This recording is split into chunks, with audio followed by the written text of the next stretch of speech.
ఇక్కడేం చేస్తున్నావు? రూమ్ దాటి రావద్దని చెప్పానా? డాక్టర్, సూటిగా అడుగుతున్నాను, మన పెళ్ళెప్పుడు? అడిగి చెప్తాను. ఎవరిని? మా శ్రీవారిని, మా పిల్లల్ని. ఓ, మీకు పెళ్ళైపోయిందా? అయితే నన్ను పెళ్లి చేసుకోరన్నమాట. మరి ఇంతకాలం నన్ను ఎందుకు ఉంచారు? కేవలం విరిగిపోయిన కాళ్ళు చేతులు బాగు చేయడానికి ఇన్ని ఎక్స్రేలు, ఈ బోన్ మ్యారో టెస్ట్లు, ఈ పొటాషియం టెస్ట్లు, యూరిక్ యాసిడ్ టెస్ట్లు, అది ఇది ఇవన్నీ ఎందుకు? ఎలాగో పెళ్లి చేసుకోనన్నారు, మరి ఇంకా నన్ను ఎందుకు ఉంచారు? ఇవన్నీ ఏమిటి? ఎలా చెప్పాలో తెలియడం లేదు. సూటిగా చెప్పండి. యాక్సిడెంట్లో తగిలిన గాయం గురించి నాకు బాధ లేదు. అది చాలా వరకు నయమైపోయింది. మరి అన్ని యాక్సిడెంట్ కేసులకి కొన్ని రొటీన్ టెస్టులు చేస్తాం. అలాగే నీకు చేశాం. స్ప్లీన్ చాలా ఎన్లార్జ్ అయింది. బ్లడ్ టెస్ట్ చేశాం. దాంట్లోనే మొదట మేము డిటెక్ట్ చేశాం. Bone marrow test, uric acid test, తర్వాత కాల్షియం టెస్ట్, పొటాషియం టెస్ట్ అన్నీ చేశాం. క్రానిక్ మైలాయిడ్ ల్యూకేమియా అని అప్పుడే కన్ఫర్మ్ అయింది. క్రానిక్ మైలాయిడ్ ల్యూకేమియా అంటే ఏమిటి? Cancer in bone marrow, lymph nodes and spleen. నువ్వు ఇన్నాళ్ళు బ్రతుకుండడమే మాకు ఆశ్చర్యంగా ఉంది. ఇప్పుడు ఏ స్టేజ్లో ఉంది? అడ్వాన్స్డ్.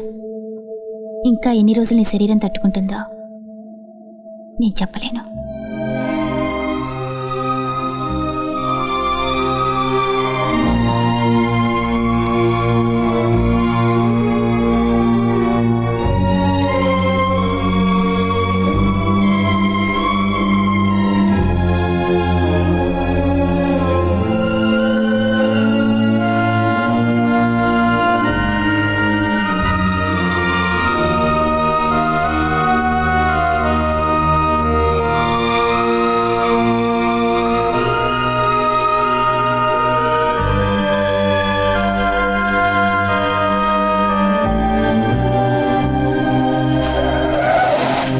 ఇంట్లో చెప్పే వచ్చావా?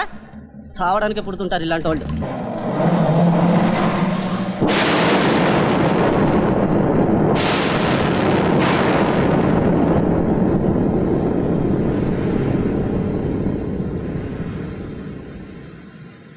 అమ్మా, ఆకలేస్తుందమ్మా.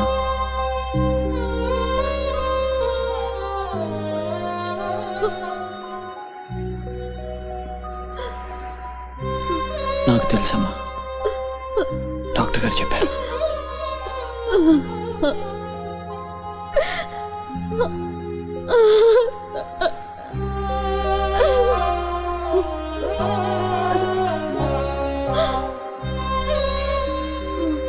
అన్నం పెడతావా?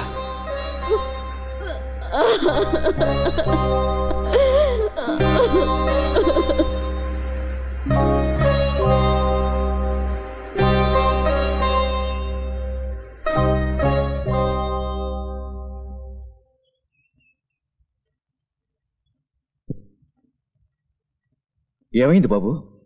ఒంట్లో బాగలేదా? డాక్టర్ని పిలవనా? నిద్ర పట్టలేదు. కాఫీ తాగుతారా?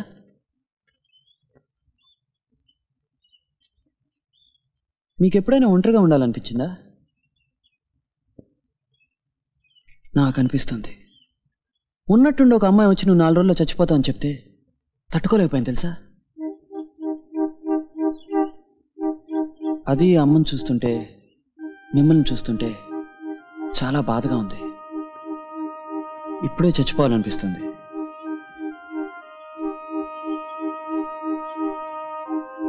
కొన్నాళ్ళు ఎక్కడికైనా వెళ్ళి ఒంటరిగా ఉండాలనిపిస్తుంది.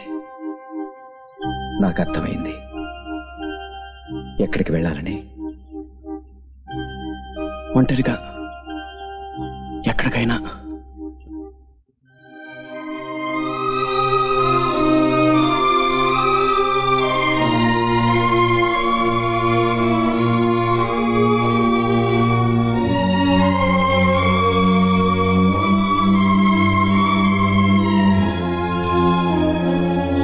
నన్ను దాటి వెళ్ళమని చెప్పండి చూద్దాం. ప్రభా, అడ్డులే. నన్ను తన వెంట తీసుకువెళ్ళమని చెప్పండి, లేదా తనని వెళ్ళొద్దని చెప్పండి. ప్రభా ప్లీజ్.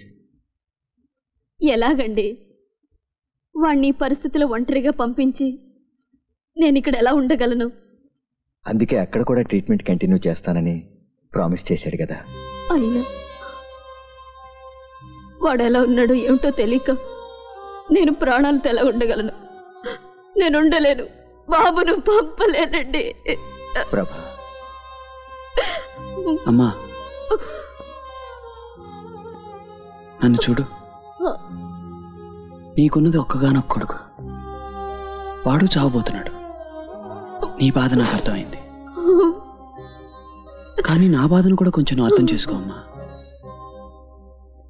నేను ఇక్కడే ఉంటే రోజు రోజు చేస్తానమ్మా. నా వల్ల మీరు పడే బాధను చూస్తూ కుళ్ళి కుళ్ళి చేస్తానమ్మా. నాకు అలా చావడం ఇష్టం లేదు, ప్రశాంతంగా చావాలని కోరుకుంటున్నాను. అది తప్ప అయితే పంపించమ్మా, ధైర్యంగా పంపించు.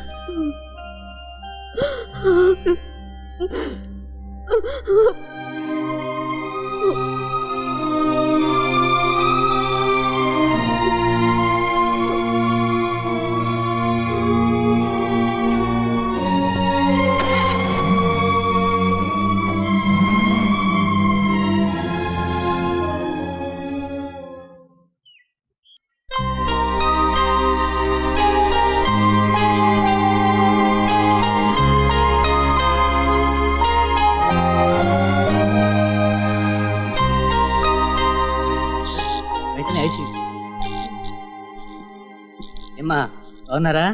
ఉన్నారు.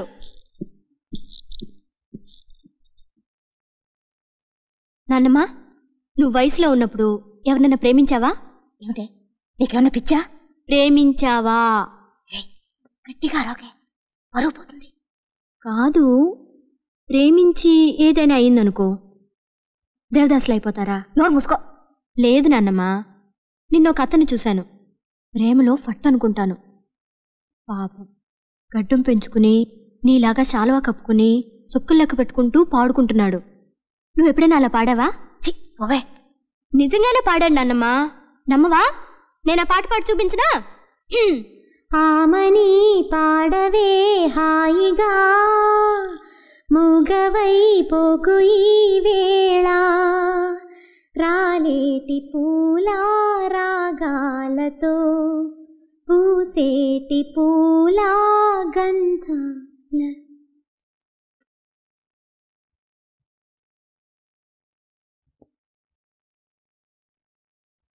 ఆ అమ్మాయి పేరేమిటి?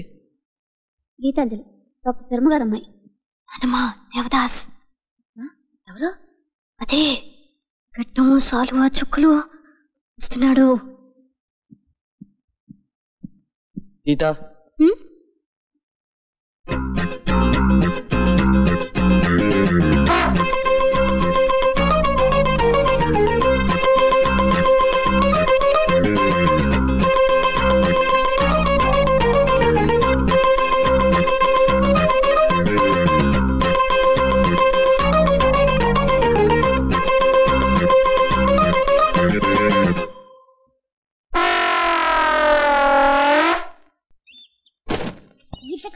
ఏంటి ఉమ్మునున్నావు? నిన్న నాన్నమ్మ దగ్గర నుంచి మంచి డోస్.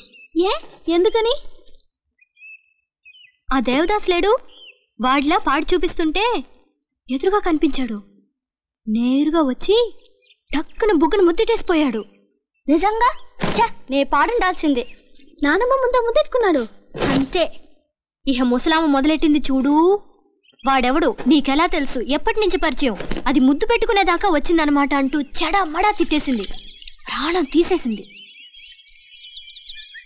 అంతా దేవదాస్ వల్లే. మళ్ళీ కనిపించని చూడు చూడు.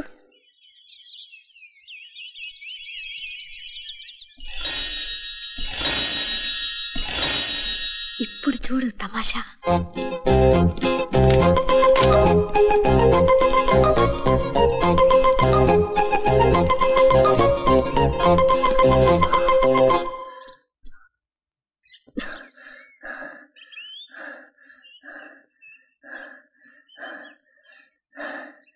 I love you. ఆ